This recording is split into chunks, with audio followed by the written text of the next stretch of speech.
Hello, this is Miss D again. Today we're going to be exploring how to represent multiplication of a whole number times a fraction. So let's get started by looking at slide H.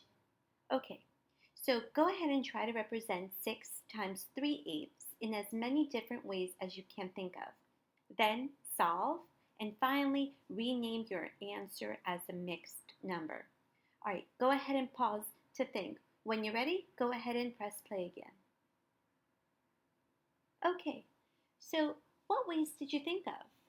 Did you possibly think of multiplying 6, the whole number, 6 times 3, the numerator, and place it over 8 to get 18/8? And then did you think of how many 8/8, how many wholes fit into 18/8? And you got 8/8 and 8/8 and 2/8. So you kind of decomposed it here to get 2 and 2/8. Maybe you solved it a different way. You got 2 and 2/8, but maybe you looked at it a little differently. Did you think of 6 groups of 3/8 to get your answer? And you counted maybe by 3, 3, 6, 9, 12, 15, 18, and got 18/8, and then got 2 and 2/8 by decomposing? Or did you maybe count up 1, 2, 3, 4, 5, 6, 7, 8, a whole? So here, I can take a pencil here. So 1, 2, 3, 4, 5, 6, 7, 8. And here you had one whole.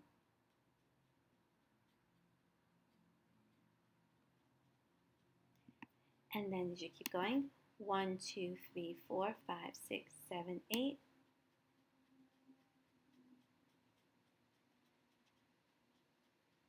And got 2 wholes and 2/8 left over that way?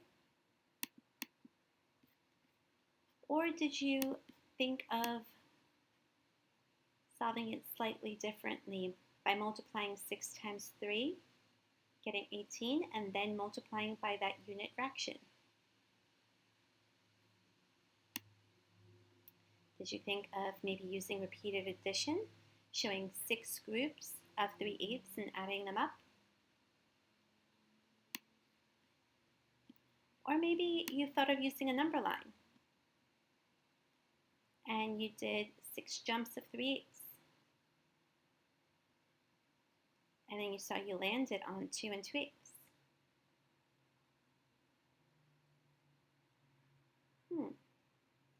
Take a look. Did you use any of these ways? All right, let's go ahead to the next slide and see how student A solved it. So here on slide I want you to think about these questions here on the side. What do you notice? What do you wonder? Pause and think. And when you're ready, press play.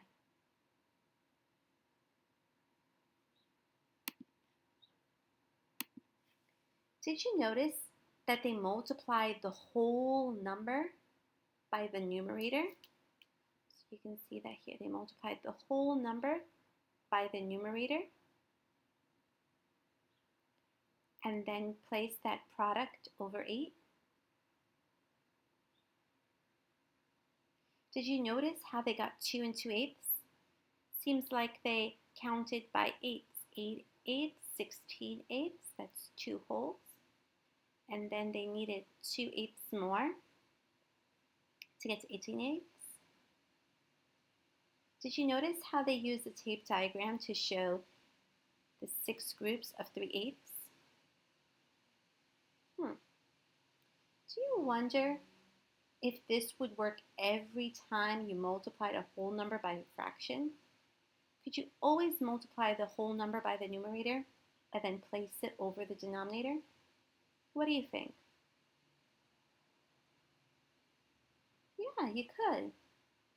Do you wonder what would happen if the numbers were larger? Which way would work best?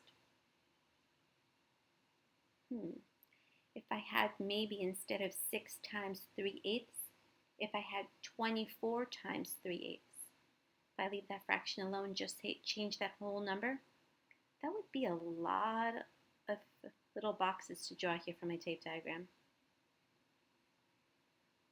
Which strategy would you think would work best?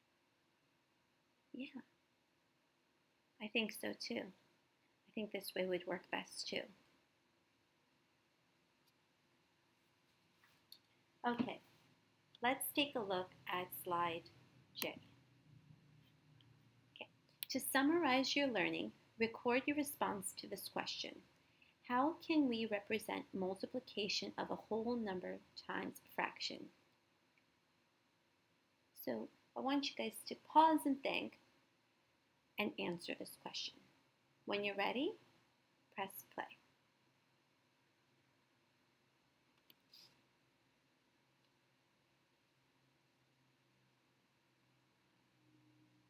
Okay, so we looked at a bunch of different ways today. So let's take a little review of some of the ways we spoke about today. So here are the strategies to multiply a whole number by a fraction, right? And looking back at this number here, 6 times 3/8, we looked at a few different ways, right? One of the ways which we looked at was to multiply the whole number by the numerator and then place it over the denominator. And then we can decompose 18/8 to find out how many wholes we have, right? Because we're dealing with the denominator of 8, we know that a whole would have to be 8/8. So how many 8/8 could we fit in there? Another way is to use the associative property, right? Instead of multiplying 3 times 1/8 and then multiplying by 6, we can do 6 times 3 and then multiply that by the unit fraction. We can also make an array here showing 6 groups of 3/8. We can use repeated addition, kind of similar to that tape diagram that we just saw, right? 6 groups of 3/8.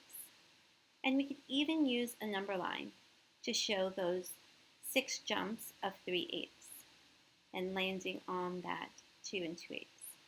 So here are a few different ways that you might want to use to show how to multiply a whole number by a fraction.